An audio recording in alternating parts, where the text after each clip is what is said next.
In today's video, I'm going to teach you how to use Avis Points. If you have points saved in your account and you want to turn them into savings on your next rental, this process is very straightforward once you know where to look. I'll walk you through it clearly so you can follow along whether you're using the Avis website or the mobile app. To begin, open the Avis website in your browser or launch the Avis app on your phone. Once you're on the main booking screen, start a new reservation just as you normally would. Enter your pickup location carefully, making sure you choose the correct city, airport, or rental office where you want to collect the vehicle. Next, enter your rental dates and the pickup and return times. This part matters because availability, pricing, and point redemption options can all depend on the exact rental period you choose.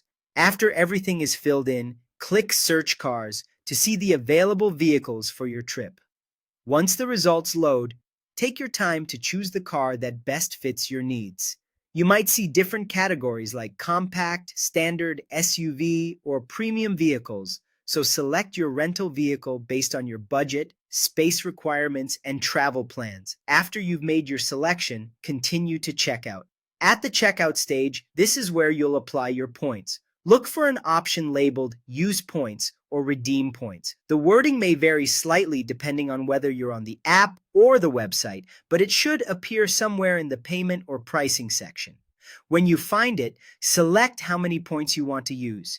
In some cases, you may see an example rate such as 700 or more points per day for a free rental day, depending on the vehicle and location. It's also important to know that points aren't always limited to the base rental days. In some bookings, you may be able to use points for accessories or add-ons, such as GPS units or child seats. However, availability can vary. Some locations, vehicle types, or rental conditions may not allow point redemption, so if you don't see the option, that may be the reason. Before you finish, review the total cost carefully. Make sure the points were applied the way you expected and check whether there are still taxes, fees, or extras due at pickup. Once everything looks correct, click Book or Reserve to confirm your rental. And that's it. That's how to use Avis points to help reduce the cost of your next booking in a simple and efficient way.